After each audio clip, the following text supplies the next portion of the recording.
Hello छात्र छात्रीসকল मैं তোমালোকৰ মাজত আকৌ এটা নতুন ভিডিও আনিছো। এইটো ভিডিওত আলোচনা কৰিম ভাৰতীয় সংস্কৃতি এই চেপ্টাৰটোৰ ভিতৰত কি কি ইম্পৰ্টেন্ট কোৱেশ্চন আছে এ টু জেড এইটো ভিডিওত আলোচনা কৰিম। মই তোমালোকক এইটো ভিডিওত যিকেইটা কোৱেশ্চন দেখাই দিম সেইকেইটা কোৱেশ্চনৰ ভিতৰত তোমালোক কম্পাৰ্টমেন্টেল এক্সামত 100% শিওৰ কমন পাবা। তোমালোক উত্তৰবিলাক জাস্ট ভালকৈ পঢ়ি যাবা। যদি কোনোবা এটা কোৱেশ্চনৰ উত্তৰ নোৱাৰা মোক কমেন্ট কৰি কবা, মই তোমালোকক হোৱাটছএপৰ যোগেদি দি দিম। এতিয়া আমি চাই লও কি কি ইম্পৰ্টেন্ট কোৱেশ্চন আছে। প্ৰথমতে তোমালোক উলিয়াই লোৱা 41 নং পৃষ্ঠা। 41 নং পৃষ্ঠাত দুটা মোস্ট ইম্পৰ্টেন্ট কোৱেশ্চন আছে। তাৰে প্ৰথম ইম্পৰ্টেন্ট কোৱেশ্চনটো হ'ল the red river and blue hill এই কবিতাটো কোনে ৰচনা কৰিছিল। এইটো কোৱেশ্চন মোস্ট ইম্পৰ্টেন্ট কম্পাৰ্টমেন্টেল এক্সামৰ কাৰণে। তোমালোক উত্তৰত লিখিবা হেম বৰুৱা।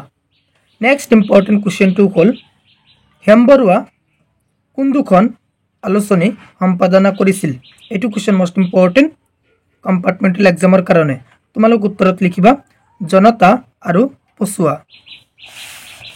নেক্সট তোমালোক উলিয়াই লোৱা 43 নং পৃষ্ঠা। 43 নং পৃষ্ঠাত কেইটামান মোস্ট ইম্পৰ্টেন্ট কোৱেশ্চন আছে। তাৰে প্ৰথম ইম্পৰ্টেন্ট কোৱেশ্চনটো হ'ল 1 নং কোৱেশ্চনটো most important. Next important question কেইটা হ'ল 2, 4 আৰু 5 এইকেইটা কোৱেশ্চন মোস্ট ইম্পৰ্টেন্ট কম্পাৰ্টমেন্টেল এক্সামৰ কাৰণে। নেক্সট তোমালোক উলিয়াই লোৱা 44 নং পৃষ্ঠা।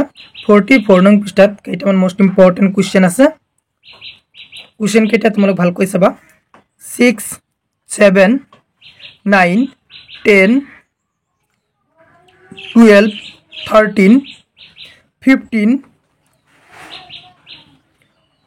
আৰু 18 এইকেইটা কোৱেশ্চন মোস্ট ইম্পৰ্টেন্ট কম্পাৰ্টমেন্টেল এক্সামৰ কাৰণে। নেক্সট তোমালোক চাবা 20 ক নং কোৱেশ্চনটো মোস্ট ইম্পৰ্টেন্ট, তোমালোক ভালকৈ চাবা। নেক্সট ইম্পৰ্টেন্ট কোৱেশ্চনটো হ'ল 1 নং কোৱেশ্চনটো মোস্ট ইম্পৰ্টেন্ট কম্পাৰ্টমেন্টেল এক্সামৰ কাৰণে। মই এইটো ভিডিওত যিকেইটা কোৱেশ্চন দেখাই দিলো সেইকেইটা কোৱেশ্চন তোমালোক ভালকৈ পঢ়ি যাবা। সেইকেইটা কোৱেশ্চনৰ ভিতৰত কমন থাকিব 100% শিওর। তোমালোক মোক এক্সাম দিয়া হি কবা কমন পঢ়িছে না নাই। যদি তুমি মোৰ চেনেলত প্ৰথমবাৰৰ কোৱা মোৰ চেনেলটো সাবস্ক্ৰাইব কৰিবা। Thank you watching the video.